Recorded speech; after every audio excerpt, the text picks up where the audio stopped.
Iepriekšējā prezentācijā mēs runājam par to, kādā veidā uzņēmuma darbinieks var pievienot sistēmai rēķinus, kuriem ir nepieciešama vadītāja apstiprināšana pirms iesniegšanas grāmatvedībā. Šajā prezentācijā mēs parunāsim, kādā veidā vadītājs šādus rēķinus apstrādā, akceptē vai taisn otrādi nodod atpakaļ koriģēšanai, iespējami arī rēķinu noraidīšana un izņemšana no aprites. Ja rēķins tiek nodots vadītājiem apstiprināšanai, tad vadītājs saņem uzdevumu, kā arī paziņojumu uz savu e-pasta adresi par to, ka sistēmā ir jauns dokuments, kuram ir nepieciešama vadītāja uzmanība. Arī šajā gadījumā, ja mēs esam saņēmuši testa e-mail paziņojumu par to, ka MFLS serveris automātiskā sistēma ir atsūtījis mums uzdevumu apstipriniet un iesniedziet grāmatvedību pievienoto rēķinu, kā arī šis te pats uzņēmums satura paskaidrojumu, kādā veidā mēs šo apstiprināšanu un iesniegšanu grāmatvedībai varam veikt. Konkrēti šeit ir teikts, lai apstiprinātu un iesniegtu grāmatvedībai rēķinu, atzīmējot šo uzdevumu kā izpildu. Un, lai noraidītu vai atgriezt koriģēšanai pievienoto rēķinu, izmainiet parametru vadības lēmumus par rēķinu pie rēķina, un pēc tam atzīmējot šo uzdevumu kā izpildi. Iežam linku. Mēs esam vadītājs. Mūsu lietotāja vārds ir vadītājs. Mēs ejam iekšā sistēmā. Lūk, un mēs esam aizgājuši uz konkrēto uzdevumu. Apstipriniet un iesniedziet grāmatvedību pievienoto rēķinu. Mēs varam vaļā šo te taurentiņu un skatāmies, kas tas par rēķinu, kas ir pievienots šim te uzdevums, uz ko šis uzdevums attiecās. Mēs redzam, ka tur ir kaut kāds līgums, ir pats rēķins, un mēs tagad varam domāt, ko ar viņu iesākt. Taču iesākumā aiziesim sistēmā uz sākumu un apstīsimies visus uzdevumus, kas ir attiecināmi uz mums, jo, ja, piemēram, lietotājs ir ielicis iekšā sistēmā vairākus rēķinus, tad mums ir atnākuši vairāki e-pasti. Šajā gadījumā, ieejot signed un nodots manai apstiprināšanai, mēs redzam, ka šeit ir divi uzdevumi. Uzdevuma formulējums ir pilnīgi vienāds, rēķini, kas ir pievienot šim te uzdevumam, gan atšķirās, un te mēs redzam tieši to pašu, ko mēs redzējām e-pastā. To pašu instrukciju, to pašu uzdevumu nosaukumu, tā kā to, kas mums šeit ir e-pastā, mēs īstenībā varam droši dzēst visu e-pastu ārā. E-pasts nesatur nekādu informāciju, kura mums vienlaicīgi nav arī MFLS sistēmā. E-pasti vairāk tie tādi paziņojumi, kuri ir nepieciešami, ja mēs MFLS sistēmā neesam tenī brīdī iekšā un neskatāmies, vai tur ir pienākuši jauni uzdevumi. Mēs izpētam pirmo rēķinu un mēs konstatējam, ka šis te rēķins ir akceptējams un iedodams tālāk grāmatvedībā. Un, ja mēs to vēl nezinām, šie formulējumi vienmēr būs vieni un tie paši, viņi mums arī vairāk kā vienreiz nav jālasa, lai apstiprinātu un iesniegtu grāmatvedībā pievienoto rēķinu, šo te rēķinu, uzdevumu un pievienoto uzdevums šeit, atzīmēt šo uzdevumu kā izpildītu, un šeit kreisiņā pusītē mēs varam spiest šo uzdevumu kā izpildītu. Mēs aizmirsām pielikt klāt komentāru, mēs aizējam apakaļ uz rēķinu, divreiz noklikšķinam šeit šajā parametru zonā, un pieliekam komentāru. Šis ir pilnībā ok, tikai lūdzu veiciet ātru apmaksu, jo tuvojas apmaksas. Lūk, mēs pieliekam šo te komentāru un pēc tam atzīmējam uzdevumu kā izpildītu. Viss šajā brīdī assign to me. Mums jau vairs ir tikai viens uzdevums. Ja mēs aizējam uz sākumu un paskatāmies šos dokumentus apstrādes procesā, tad mēs redzam, ka mums ir divi rēķini. Un viens no šiem dokumentiem ir apstiprināts un iesniegts grāmatvedībā, otrs dokuments ir iesniegts apstiprināšanai vadībai. Tad tas ir otrs rēķins, otrs uzdevums, kur mēs vēl neesam apstiprināti. Iet atpakaļ uz assign to me, un mēs redzam, ka šeit kaut kas nav ar šo te rēķinu kārtībā. Pieņemsim.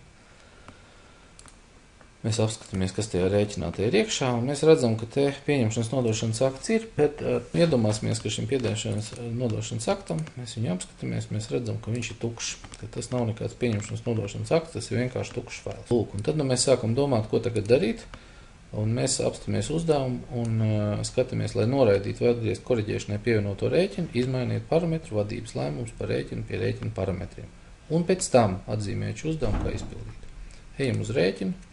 Spiežam divreiz, redziet, šeit ir vadības lēmums par rēķinu, mums ir defaultā ielikts apstiprina rēķinu, mēs varam divreiz noklikšķināt un šo te parametru mainīt. Ja mēs viņu noraidīsim, tad šis te dokuments izies no aprits un vairāk nekādu uzdevumu saistībā ar viņu neparādīsies. Tas ir tāds, varētu teikt, tāds strupceļš, kurā mēs iedzinām tos rēķinus, kurus mums nekad vairāk nevajadzēs. Šajā gadījumā mēs gribam nodot rēķinu koriģēšanai un papildināšanai. Un mēs pierakstam klāt komentāru, ka diemžēl neredzu pieņemšanas nodokļu aktu, pievienotais fails ir tukšs. Un mēs viņu nododam rēķinu koriģēšanai, papildēšanai. Šajā gadījumā te nav teikts, kam mēs viņu nododam. Sistēma nodrošina to, ka šis rēķins tiks nodots koriģēšanai tam cilvēkam, tam lietotājam, kurš šo rēķinu pašā sākumā ir pievienojis sistēmai. Mūsu gadījumā tas ir darbinieks. Tātad mēs šo parametru esam izmainījuši. Un tagad, ja mēs vēlreiz apskatāmies, kas mums jādara nākamais, un pēc tam atzīmēt šo uzdevumu, kā izpildīt. Mēs atzīmējam šo uzdevumu, kā izpildīt. Lūk, mēs kā vadītājs esam veikuši darbu, un mēs esam atgriezuši atpakaļ rēķinu darbiniekam. Kad ja mēs iziesim ārā no sistēmas un ielogosimies atpakaļ jau ar darbinieku lietotāju vārdu un parolīti, tad mēs varēsim redzēt, ka šeit ir auto stāv viens rēķins, dokuments apstiprināts iesniegts grāmatvedībā, un otrs dokuments atgriezis iesniedzējiem koriģēšanu. Un kā jau līdzīgos gadījumos, ko mums dokuments maina stādīju, tā kaut kādam lietotājiem pienāk ziņojums un tiek uzdots uzdevums kaut ko šo dokumentu pasāt. Un loģiski iedomājoties, ir tā, ja mēs esam atgriezuši dokumentus atpakaļ iesniedzējiem, lai viņš veiktu korekcijas, tad arī šis iesniedzējs konkrētajā gadījumā darbinieks, viņam būtu jāsaņem jauns uzdevums. Ejam iekšēji sign to me, mēs esam tagad ielogojušies, un tiešām mēs redzam, ka uz mūsu vārda ir radīts jauns uzdevums. Un, protams, mēs esam arī uz šo uz savu e-pastu saņēmuši atbilstošu paziņojumu par to, ka šāds uzdevums ir. Un tad mēs lasām, lūdzu, veiciet korekcijas papildinājumus un apzinoši šo uzdevumu, kā izpildīt. Tas tiks automātiski iesniegts vadītājiem atkārtotai apstiprināšanai. Mēs ejam iekšā un skatāmies, kas mums te ir pie komentāriem. Diemžēl neredz PN aktu, pievienotais fails ir tukšs. Mēs tātad ņemsim, ka mums viņš šeit ir, un mēs vēlamies šo te pieņemšanas nodošanas aktu aizvietot ar reālo. Lai to izdarīt, mums ir šis te dokuments, jāņem kreisais taustiņš, jānospiež un jāvelk viņš virsū šim te dokumentam, kur mēs vēlamies aizvietot.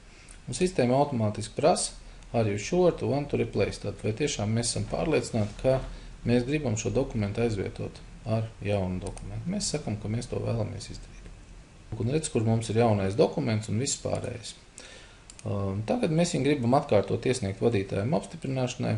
Te ir rakstīts, lūdzu, veiciet korekcijas, papildinājumus un atzīmēt šo uzdevumu, kā izpildīt. Tas tiks automātiski iesniegts vadītājiem atkārtošanai apstiprināšanai. Ļoti vienkārši. Tad mēs esam virsū uz uzdevumu, spiežam mark complete. Mēs atkal esam aizmirsuši rēķinam nomainīt komentāru. Mēs šo komentāru varam ņemt ārā un mēs varam likt. Tagad PN akts ir ok. Un nosūtām viņu vadītājiem apstiprināšanu, atzīmē kā apstiprināšanu. Protams, šajā gadījumā atkal tiek sūtīts e-mails automātisks vadītājiem par to, ka viņam sistēmā ir jauns dokuments. Vadītājs ielogojās sistēmā, ieiedzami sign to me un redz, ka šeit ir šāds dokuments. Lai apstītos to komentāru, mēs ejam šeit un mēs redzam pie paša dokumenta, mēs redzam komentāru. Tagad PN akts ir ok. Mēs apskatāmies, jā, tik tiešām viņš ir ok un veicam mark complete, tātad respektīvi. Un varam apstīties, kurā vietā viņš ir. Dokuments apstrādes procesā mēs redzam, ka abi rēķini, gan tas, ko mēs pirmīt dokuments apstiprināts iesniegts grāmatvedībā, gan otrs, viņi abi ir iesniegti grāmatvedībā apstrādē. Savukārt grāmatveža lēmums par rēķinu vēl nav pieņemts.